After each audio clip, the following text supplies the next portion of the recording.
be honest with you. Welcome to the Sandbox to CEO podcast, where we share journeys to success. Now, here is your host. Get ready to be inspired. What's going on, everyone? It's been a little bit since our last podcast. I've been moving, so we had to push a couple of things back. Along with me, as always, is J.R. Zordzinski. And we brought in our special guest, Steven Sadowski, to help us talk about some AI and some other things. Steve is someone that also went to preschool with JR and I. We've known him 38 years or so, and another lifelong friend. And we're happy to have you, Steve. Thanks. Happy to be here. It's been a long ride. Keep going. Here we go. Let's go. Rocket ship, baby. Rocket ship. Anything good happened this week, JR? Oh, I just lost my thing. Technical difficulties. It's all good. It's part of the pod. It's a live podcast here. Maybe you can call Steve after this. He can help you with some technical issues. My camera. Can't get around that. My screen fell. You got a virus on your computer too that I can take a look at? Because I get that a lot too. All right, Jerry. Any catching up to do? Anything good happened the last couple weeks? Oh boy, what hasn't happened? No, I think just kind of staying on the grind here, trying to figure things out as a new business owner. There's ups, downs, things going around. You never know, but excited. To staying part of the ride and doing the best we can. Steve, anything cool happened? Yeah, this no, week? I just got back from New York for a family trip. It's the first time I've been to New York. Great city. One thing I didn't even realize is how huge it is. It's like you fly over the skyline, and it looks like 5 Chicagos put all together. Yeah. It was crazy, but first trip I took this year with the family. Tons of stuff to do.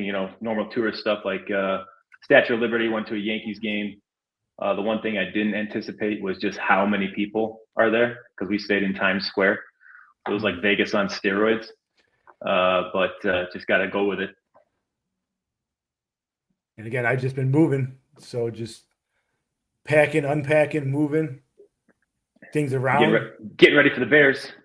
Getting ready for Bear season, baby. Here we go. Football season's upon us. All right, we're gonna get right into it here.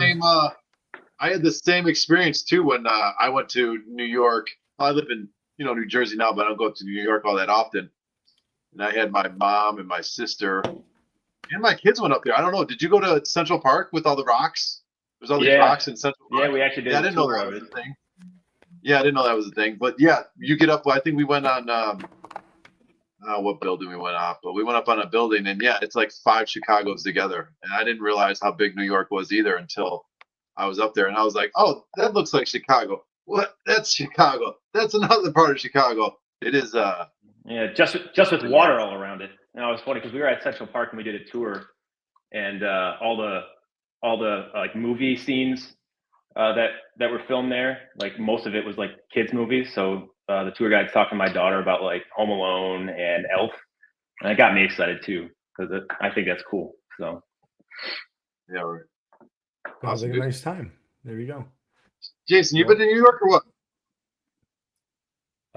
Yes, a couple times. Didn't we go for New Year's about 15 years ago? I didn't go. It was we'll talk about it some other time. I thought was it New York? Was it Philly? Before you were married. It's like the first time that I met her best friend. We flew out, did like a New York thing, I thought. Was that Philly or New York? I can't remember. I don't know. But I've been in New York. I have been in New York. Yeah, it's big. It was a lot going on, for sure. Right? Don't go to a Yankees game when it's a bobblehead night. That's all I gotta say. Yeah, I'm sure. We got there 2 hours and 15 minutes before the game started, and there's already thousands of people in line. But we still got one, so that was the goal. There you go. Nice. All right, we're gonna jump into it. We try to get going on this type of stuff. So again, Steve is in software. He's going to talk about some AI stuff with us, and he's going to have us two knuckleheads asking him questions and trying to see how AI differs from maybe different businesses to what you see on TV to reality. So, Steve, when you tell people what you do, how do you describe like your job, and how much of your job actually entails AI? Yeah, so I think the term AI professional was used. I want to explain what that means a little bit because for me, it's not like I'm working for the companies that are creating the models. So it's not like an Anthropic or an OpenAI type of thing. I've been in software engineering for 20 years now, and so for me, it's really about like me being a consumer of AI. And AI as a word is filled with hype. It's a buzzword. I mean, from a technical perspective, what AI is, it's essentially the models that are being used, and they what Claude and like ChatGPT have done. They've put kind of a harness around it, which basically it's like a translator. It allows a human to talk like they normally would. They interact with ChatGPT. That then gets translated into what the model needs to do to get the answer back to you in the way that you understand, and back and forth. And so, how that kind of translates to my job is instead of doing software engineering the same way that we have been for the last 10 or 20 years, we use the AI tools to basically be a force multiplier for all the work that we have to do. And so I'm in like Claude sessions every day. I work on it for hours. I use it at home, and it really just helps you be more efficient, a more valuable employee, and provide a lot more impact than what we've seen in the past. So it's really to help support the work that I've been doing already, just better and more. Yeah, so you kind of talk about how it's more of a translator, and realistically, we talked about this, and I know a lot of people talk about this. AI is basically a large language model, and you guys, the software goes in and translates everything that's basically on the internet that helps us out, right? So Yep. that's using the words translation is pretty cool. I'd like to point out for some of us nerds out there, Steve has the best shirt on for anyone that likes software, computers, Matrix. That is a binary code, right, Steve? Binary code, and for anybody that actually knows what this shirt is, it's from Silicon Valley TV show, uh, and it's Erlich Bachman's shirt. It actually spells Bitcoin. Oh, ho, ho. Wish I had one of Well, those. I wish I had a part of one. I got some Bitcoin. I did some investment in some Bitcoin back when. Uh, There you go. Multiplied for me. Did pretty Shout out decent on Roman. Bitcoin.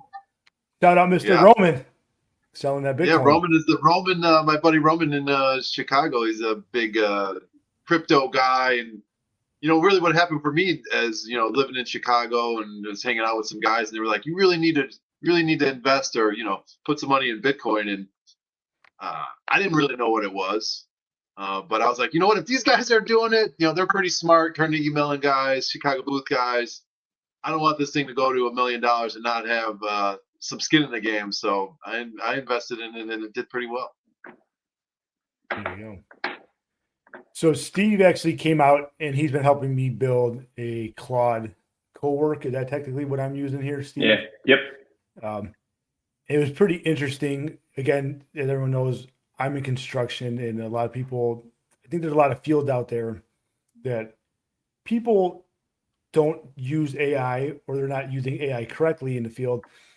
For like the average business owner or average person, how would you pitch a couple small things, one or two, maybe three things that they can do on a daily process, whether it's just around the house, in their office, maybe it's something, helps them with their personal finances, helps them make scheduling. Are there like a few things that you would suggest to the common person that doesn't really know much about AI to get on the ground floor and get going?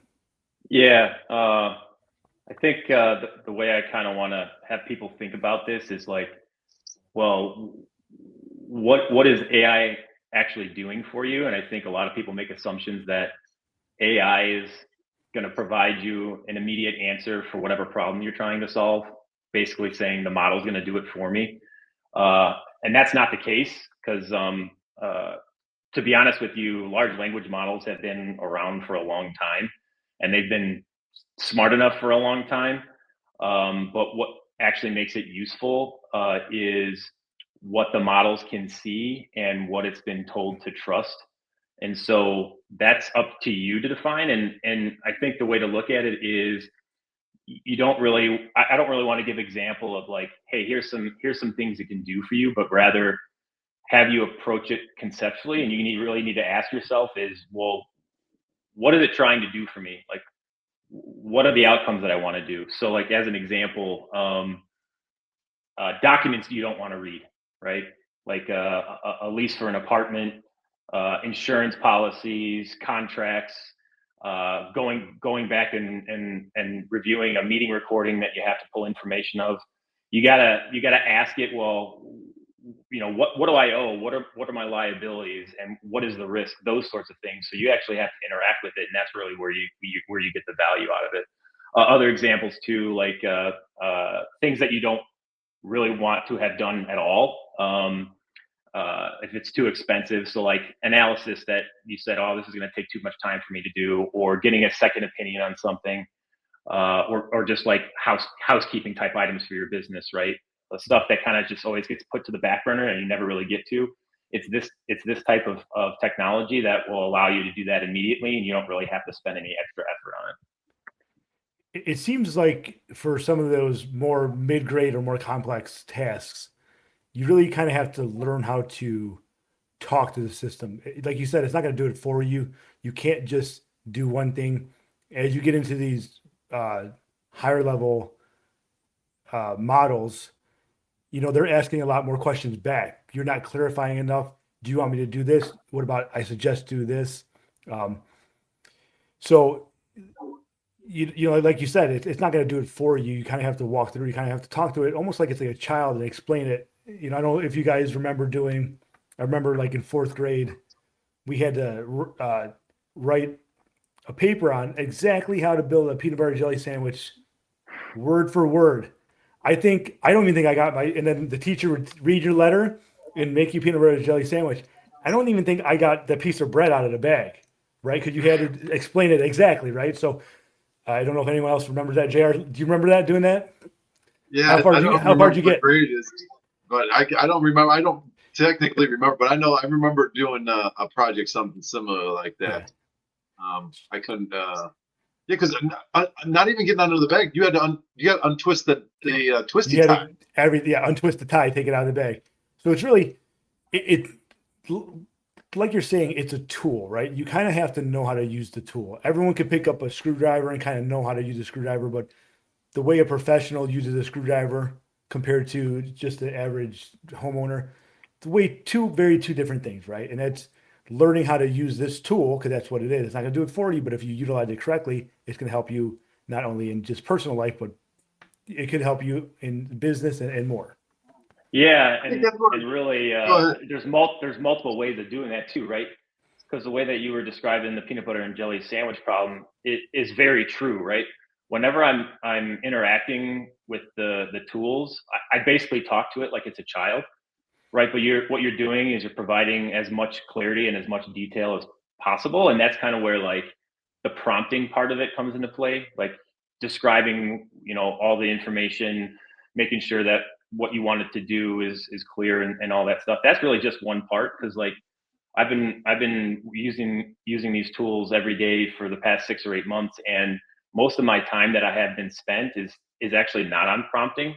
It's been on kind of like the plumbing and then the judgment calls that I have to make when it gives me results. And so like uh, making sure that it can connect to all the data and the references that I need it to, and then rules around how it should interpret that data, and what it can do and what it can't do. And that's really kind of where you get the big value and the force multiplier capabilities out of it. So like as an example, right?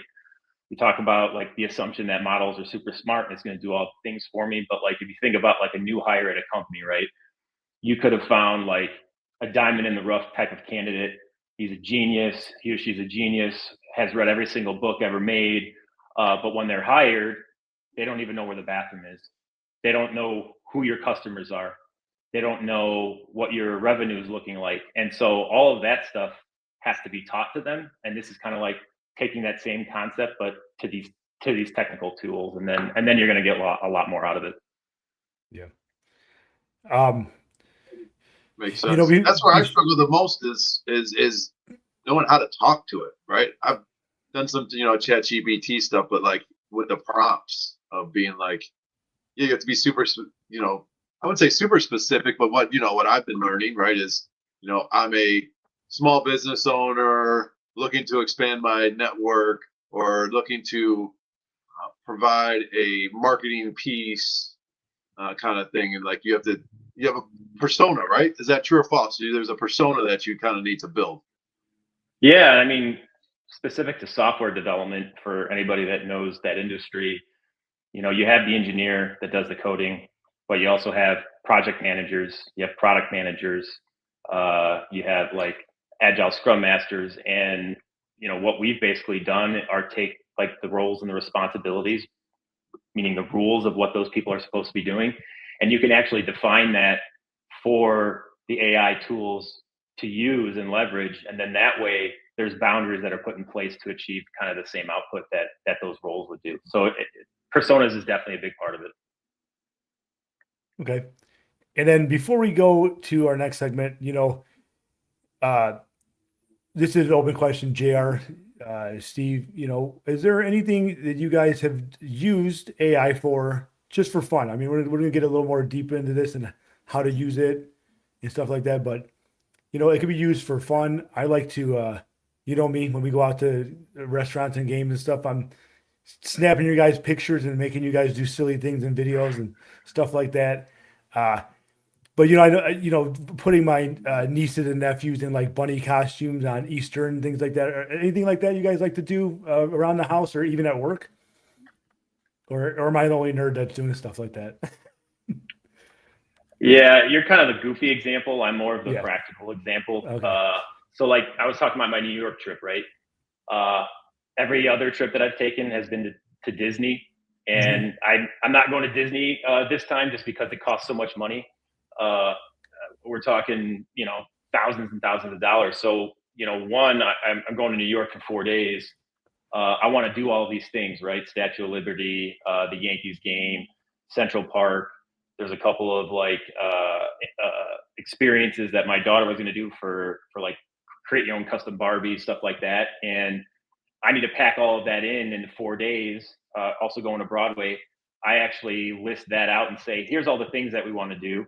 Here's the day that we're going and the day that we're leaving. Here's where we're staying. And here's the schedule for like the Broadway shows. Tell me how to organize what I'm doing at what time and what day. And it spits it out for you. And it was actually really helpful. And then you can put in your budget and say, well, how much money am I going to be spending on taxis? Or, if I don't want to go over $150 a ticket for a Broadway show, what are the shows that I can see? Which ones can't I see? And it gives me all that information, and it actually made all the planning a lot easier. Wow. So you could, so are we, what I'm hearing is you're taking away travel agents, right? So I mean, that's kind of what's going on, right? And not only that, but like we had the Statue of Liberty and the Yankees game on the same day. And I'm like, okay, if my Statue of Liberty time slot is 10 a.m., what time do I need to get back on the ferry in order to make the Yankees game and get in line in order to get a bobblehead? And that's when it told me I had to get there a little over 2 hours beforehand, and it worked. I have two very serious questions. Who was the bobblehead, and how many of the Times Square characters suckered you into paying $5 to $10 for a picture? Yeah, the bobblehead is for a kids movie, K-pop Demon Hunters. Okay. JR, you may know that one, but it was Mira from K-pop Demon Hunters. And I literally crossed the street anytime I saw cosplay on the streets of Times Square, because I didn't know what I was going to get out of those interactions. I've seen too many Instagram reels of Spider-Man trying to fight people for not paying them for pictures. Yeah, my 9-year-old daughter also got her first exposure to the homeless that were not sober. Yeah, the unhoused. Okay. And so we had to cross the street, and she's like, "I think I know what that guy's doing," and he wasn't being very sanitary. I'll just say that. Oh boy, here we go. Well, sometimes you gotta learn early in life. We're gonna jump in. The way we do it, we kind of start ground level. I know you've watched the podcast, Steve. Then we get a little deeper into the trenches here, which we're gonna do right now, and then go through this for a little bit, and we'll go to some deeper things, and we'll close it out here. And JR, feel free to jump in. If you have some questions too about any of this stuff. But we kind of covered this, and the reason we wanted to bring you on as our first guest is because we got the most amount of feedback from our 15, 20-minute AI conversation we had. We don't get a lot of comments. We don't get a lot of direct messages. And we actually got a handful of them. So and this is personal or business. And is there so for most things, there's going to be a sweet spot. But underusing something or overusing something, whether it's AI or tool or anything like, or even leaning on someone too much or leaning on someone not enough in life, you want to find that sweet spot to maximize usage or maximize how you get back from the tool. How are you seeing, what do you see right now in real world examples or in your industry, or just, from talking to other people, or people overusing it or underusing it? And is there any systems out there, or even anyone or someone you came across that like, this is a really, really good use for it. This is a very good sweet spot. It might not be in my industry, but they took this AI system and they're turning it into something very good for their business.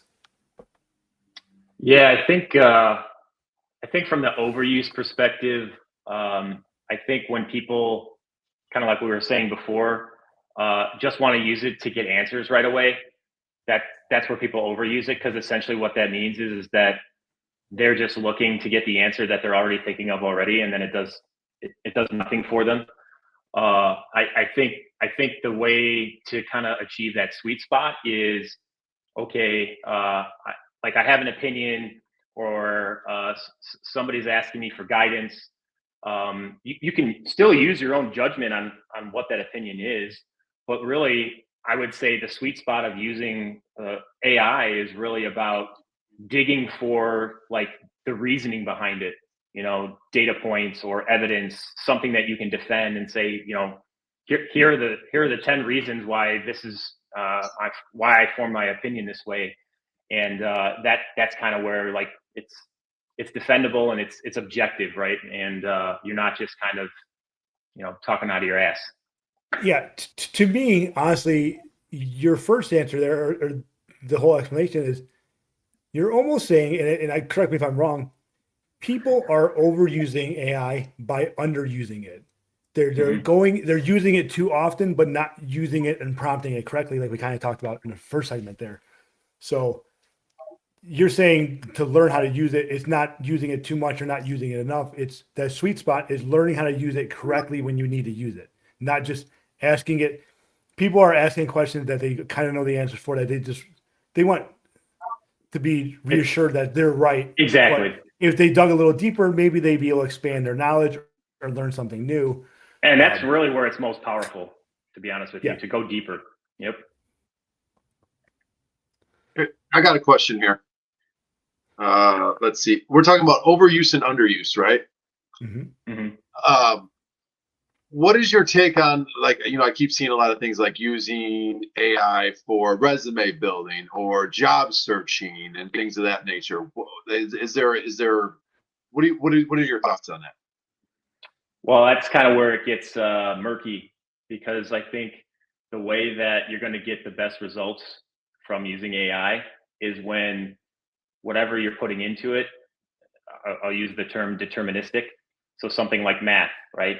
There's specific logical formulas that you put something together and you get an answer, and that's just the truth, right? And so that's very easy for the AI to calculate, and you're always going to get the same answer back every single time, because math is math. When you're talking about things like, help me write this paper or build my resume, that's where it has to infer and make its own decisions. And whether or not you're giving it enough upfront information and accurate information, that's when you're going to get the biggest variance of of results that either are high quality and low quality. So I think what will then give you the most success with that is that you have to have the knowledge, right? So it's like I'm in the software engineering industry, and like let's say I wake up one day and say I want to join SBI and start remodeling homes, but I'm gonna go beat Jason at his own company and I'm gonna start my own, or join somebody else's company. And I say to AI, build me a resume so I can get a job in commercial and residential remodeling. And it's not going to work because it's going to give me some generic answer. I'm going to have no knowledge in my own head to be able to tell if it's right or wrong. And I don't know really what to give it to give me the answer that I'm looking for. And so you actually have to have that knowledge behind in order to use it properly. So for things like resumes, you're going to have examples of projects that you worked on in the past. You're going to have examples of, how that resulted in something that was good.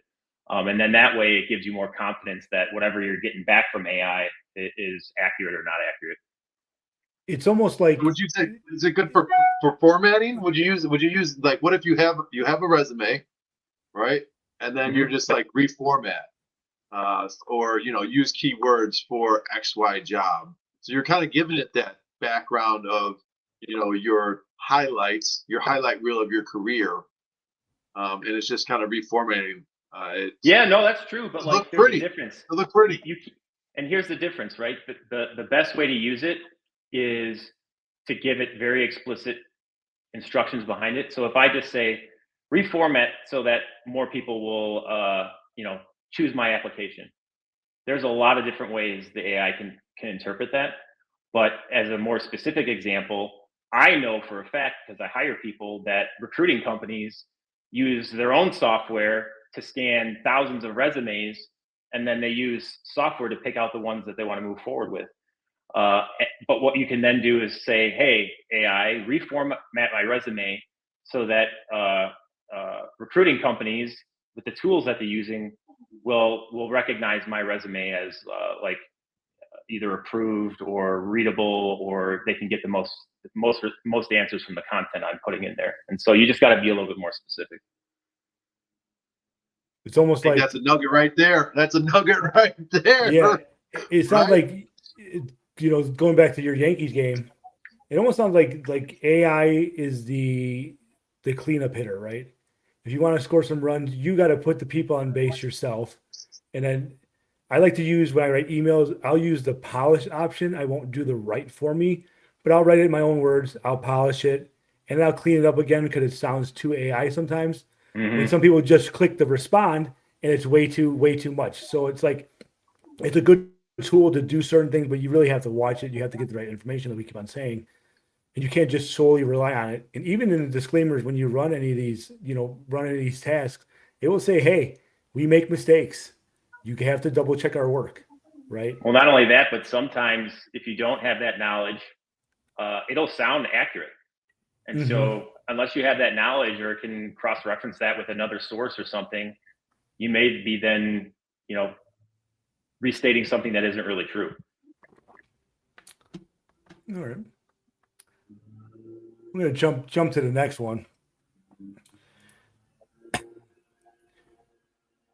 We're going to kind of hit the job market right now.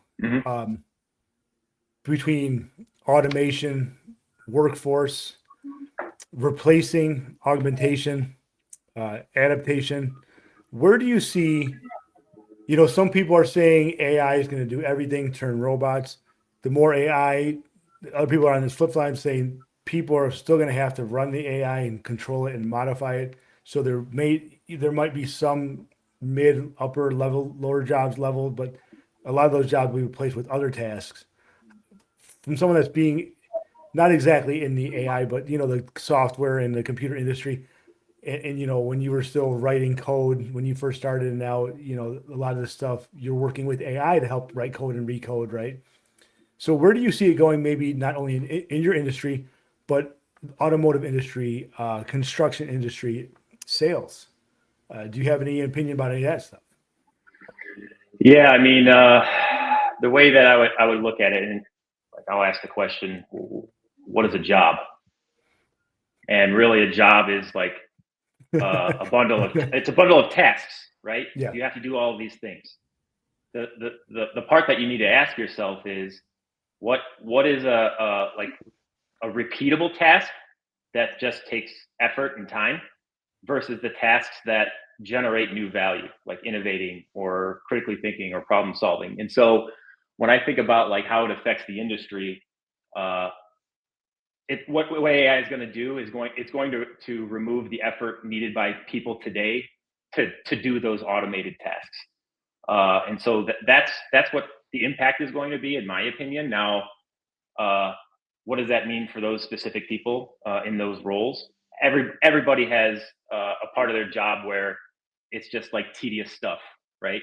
And so the way that I would look at it is, you actually want to take advantage of these new AI tools and recognize what part of your job is repeatable, tedious tasks, and use that AI tool to do the work for you. Because what that will end up resulting in is that you're going to end up having more time and energy to focus on the other part of the job, which is the value creation. And the more that you can take advantage of AI to get rid of the stuff that isn't as important for you or the business that you're running, then that allows you to focus more energy on the stuff that creates the value and makes your business more successful. And so I think, I mean, it's not all candy and roses, right? Because you actually talked about this just a couple of minutes ago, Jay, where entry level might be impacted. And I actually think that that's going to be a tough one for the kids coming out of college, because if you think about it, if you're an entry level software engineer, you're just learning to code. You don't really understand yet how to innovate or create value. And those are the types of tasks that are being like taken away right now. And not only that, but the curriculum in the universities, they haven't caught up to the technology yet. And so there's not even a capability to learn in school what you need to prepare for in the job market, just because everything's happening so fast. So it's a complex and topic to kind of sort through. So People kind of used to say, when the assembly line was created, the assembly line took away jobs. Robots started building cars that took away jobs, but it didn't necessarily take away jobs. And people have been saying, "Oh, AI is going to take my job." And it sounds like there's a new phrase going around. It's not necessarily AI is going to take my job, but it's the person that utilizes AI correctly that's going to take my job. Would you agree with that? yeah, and I think I do directionally, but I think kind of going back to my point, it's also up to the individual, because you could be a person that the way that you approach your job is that, hey, I have these things to do. Did I do all of these things today? Cool, I can go home now. When really, especially in like high-paced software engineering industries, like you always have to be pushing yourself to innovate to the new thing, because software is always changing, and this is no different with AI. It's just happening a lot faster. And so the people that are actually taking advantage of these new tools, and then at the same time pushing themselves into uncomfortable situations to where it's going to force them to learn about what they need to do next that they don't have the answer to yet, it's actually going to further their career and allow them to be more successful. And so it really, in my opinion, just depends on what your perspective is and how uncomfortable you want to be and how much discipline you have and how hard you want to push. JR, being a new business owner, being with the new franchise and stuff, what type of AIs do you see your franchise using, or what type of AI have you been using individually, maybe not recommended by the company, but stuff you're trying to do yourself, whether it's finding leads, first tier, second tier leads, more caretakers. What are you using? What is your franchise specifically use, if they're using anything, or would there be more system that you like to see coming out of your franchise as you guys are growing?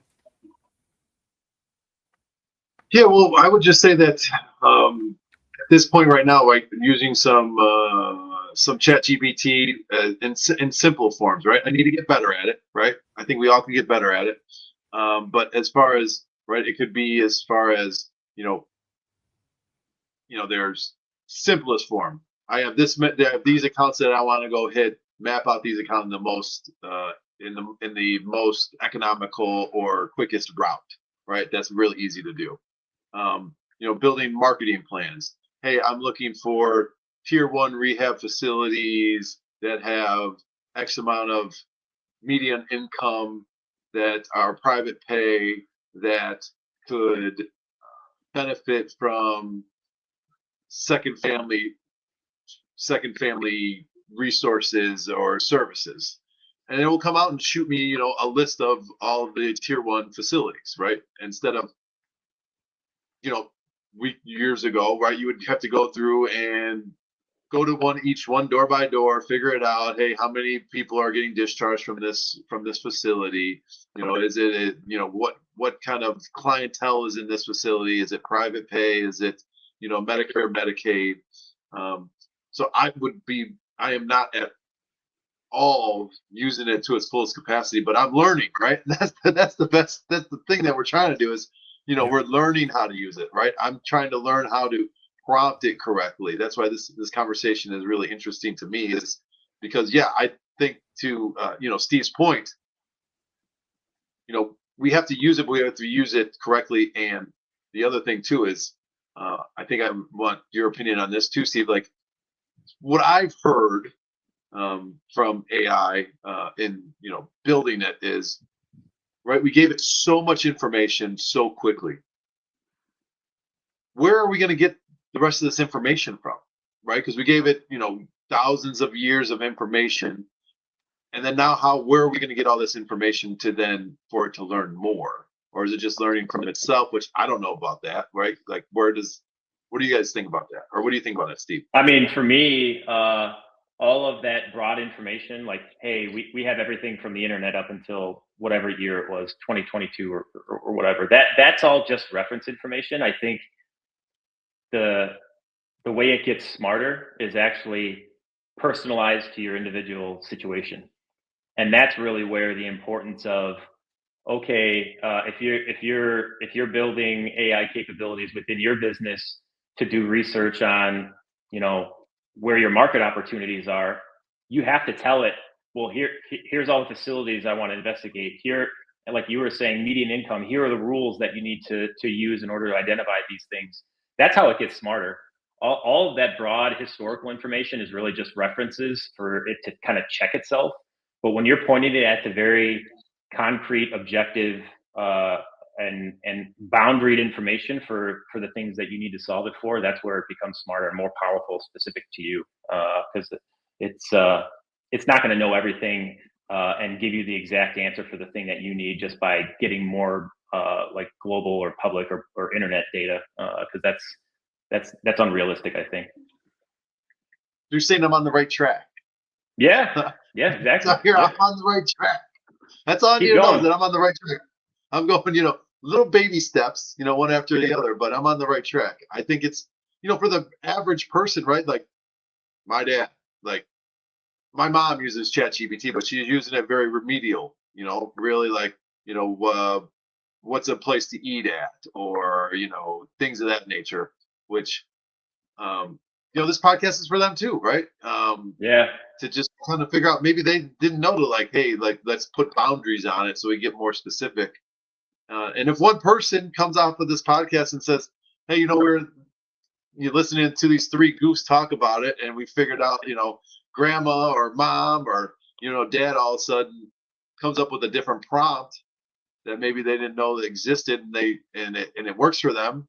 I think that we're onto something. I mean, as an example, for like, let's say somebody that's trying to figure out their diet with diabetes, right? The general message is, from a health perspective, are, focus on minimizing your sugar and your carb intake and focus on protein. Well, what does that mean? And then you can ask the ChatGPT, well, what time of the day is it best to get my protein? How much protein can I consume at one time period for my body to digest it properly? What's the best way to space it out?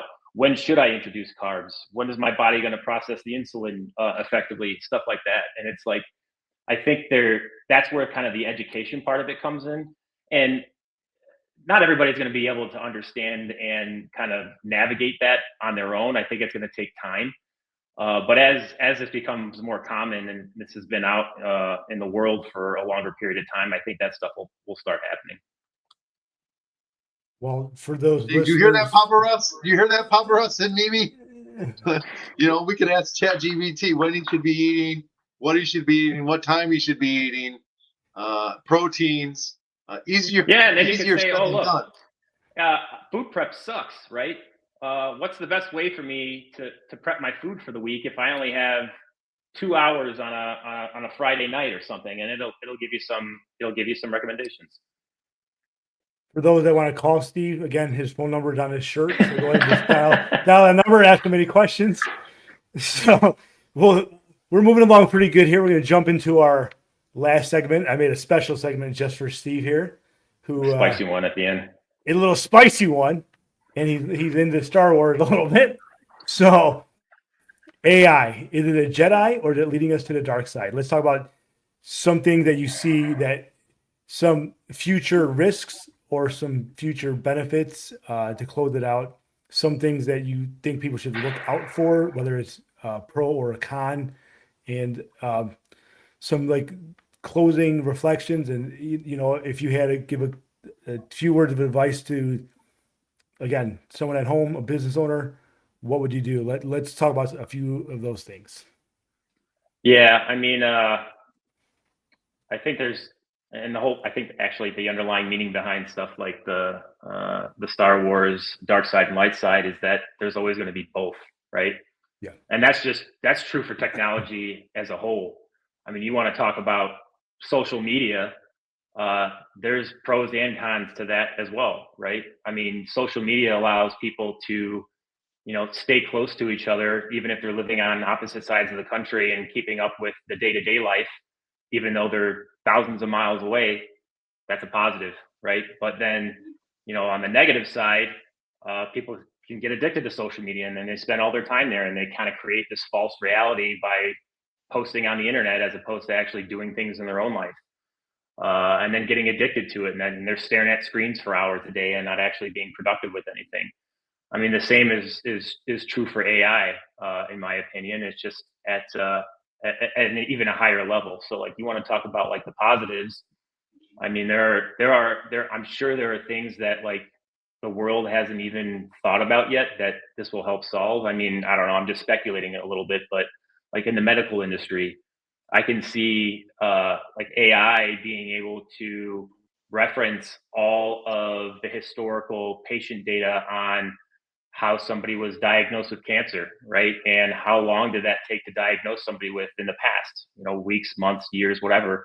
But you have all this historical data that the AI can use. And if you're taking or even like an X-ray or an MRI or some test, it could potentially diagnose you with something immediately because it has all the data points from thousands of historical pieces of data to make that determination immediately. And that kind of goes back to the human part of it, where I said that like one of the biggest risks is, the trust and the verification. You still have to have a human kind of review that with the knowledge and expertise to make that decision. But I think it's going to be able to unlock quicker treatment for people that are potentially going to be in trouble if they don't get it addressed right away. So that's a positive thing. The dark side of it is, kind of going back to my example with social media, the thing that I'm worried about the most is like the impact it'll have on kids. I mean, it's like you have a child who doesn't really have like the boundaries or understanding what's good or what's bad, and they have somebody that they can interact with 24 hours a day, reinforcing an idea that is completely harmful to them. And the oversight to that is based on how well AI can say, no, this is bad, we shouldn't be talking about it. It's not like, you have a parent in there that says you should be doing this and you shouldn't be. There's risks there. And so I'm actually concerned about how this affects kids. And so that's going to be something that's going to be on my mind as my daughter grows up, as an example. So Yeah, and I don't even think it's necessarily just the AI systems like chat, like Gemini, like Rock. It's not necessarily even just that, but 10 years ago, everyone's worried about our parents or our grandparents getting spam emails from uh, some prince that needs, you send him 5 grand, he'll send you $500,000 back. And you already see these reports of adults having AI girlfriends or boyfriends. Hmm. We're watching video. I mean, really, we're watching video that Yeah, yeah. you cannot tell. I remember like watching I Jurassic didn't Park see when it that, came out. dude. I mean, just like and was thinking Jurassic Park was the most realistic thing I've ever seen in my life, and now it's just such garbage compared to something that I can make in 2 minutes on an AI app in a video, right? So Hmm. it's not just the systems; it's people utilizing the systems to you have a kid that's watching something that someone makes a cartoon with messages you don't want them to hear, but it presents as a good cartoon, or they're using these systems to manipulate elderly, manipulate anyone, right? Catfish people, scam people. We could. There's just so much out there that's the dark side, but then again, like you said, there's always the good side, right? There is that type of. I'm watching some of these newer. We'll use chat again for example. Uh, I've been watching the new season of Reacher. Here we go, uh, and I keep on seeing these targeted ads that seem to be specifically targeted towards the elderly about how chat has a new conversational, the way it talks to you is more conversational. And Hmm. it's almost like an in-hand companion, which is kind of nice, right? So there's good versions and bad versions, like you keep on saying. Um, I got a question. I got a question for Steve. raise your hand. Um, you keep going back to what I keep hearing is that you're going back to right. You need someone to verify, and someone needs to verify what is correct, and a subject matter expert, right? Hmm. How are we going to make sure that we still have these subject matter experts if we're so heavily reliant on AI when kids are using them in college, right? So then, right, we're going to get Well, they're not past even using our it in college. generation. I mean, they might be using it in college to scam the stuff that they're turning in.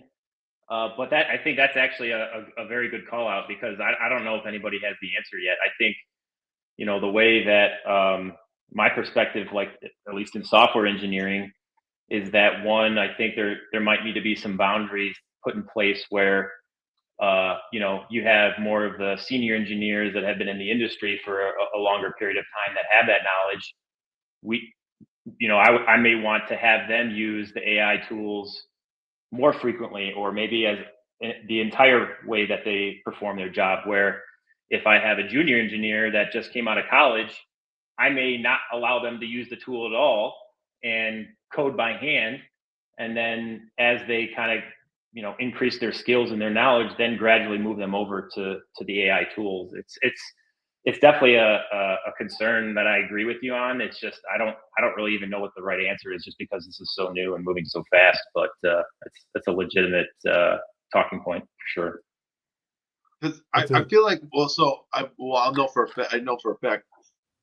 When I used to live in the Detroit area region, I had a neighbor that was an engineer for GM, and he was software engineer, and the way he explained it to me, and this was 3 years ago, kind of thing, is he was the fixer, right? He Mm. was the person that if there was a bug, somehow he knew how to fix that bug without breaking everything else in it, and then that's how he kind of did well in his job. Now is that true? But if we don't have subject matter experts, how do we have someone that knows how to fix that bug without breaking a bunch of other different things inside of the software Uh, chain? so, so the way that I would kind of compare that to before AI and after AI, you have that subject matter expertise within a human to fix the thing. Now the AI tools can just fix the thing immediately, but the subject matter expertise has to go from applying it to coding to testing and verifying.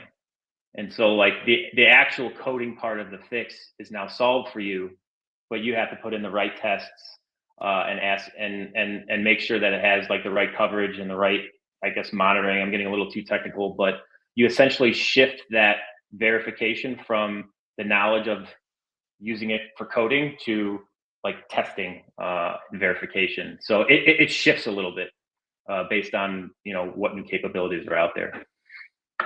Gotcha. All right, makes sense.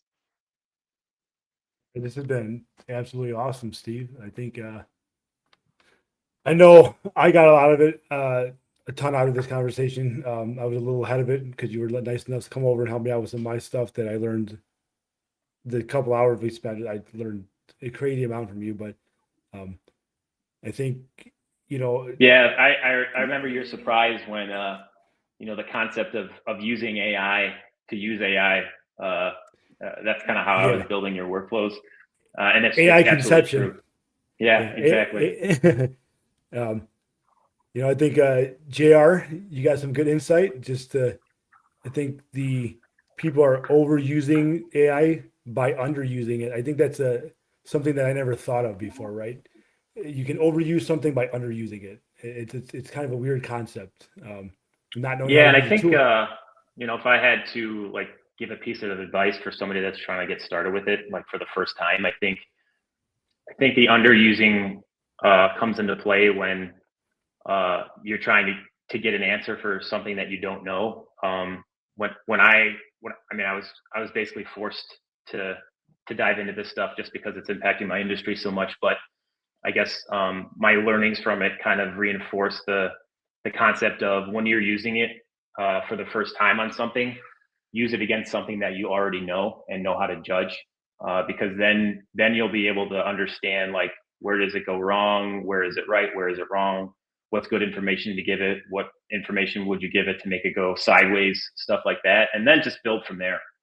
Because once you have an understanding of how it works and I guess how it thinks and what you need to give it to do what you need to do, then what ends up happening is you shift from the thing interacting it with knowledge that you already have to actually kind of using it for the knowledge that's kind of at the edge of where your understanding is, because then you're allowing it to do things that you weren't able to do before, but you still have some of that adjacent knowledge to tell whether or not it's doing the right thing, and then you can correct it, and then it actually increases the speed at how fast you can learn. And I think that's like one of the coolest parts about it. But start small, start with something that you already know how to do, and then start gradually shifting to less familiar areas. And I think that's a good starting point. That's good advice. You got to test it by something you know. I mean, it's the simplest way of saying what you just said. Exactly. This was awesome. I appreciate it. JR, anything else? Got anything coming up this weekend? Any business stuff next week? Nothing too exciting this weekend. Rocket ship, keep grinding, and let's make today great on purpose. Steve, thank you. Everyone watching out there, please like, subscribe, share, ask some questions in the comments, reach out to us through TikTok, Instagram. I'm sure we can get some questions to Steve if you guys have anything or any questions to us. We'll be putting this out tomorrow morning. So Friday morning, this will be out for your morning drive, a little AI talk for your morning drive. Steve, thank you very much again. I'm sure we'll have you on and maybe we can teach you some things about trying to start a business one day. I've been pushing you to do that for a while.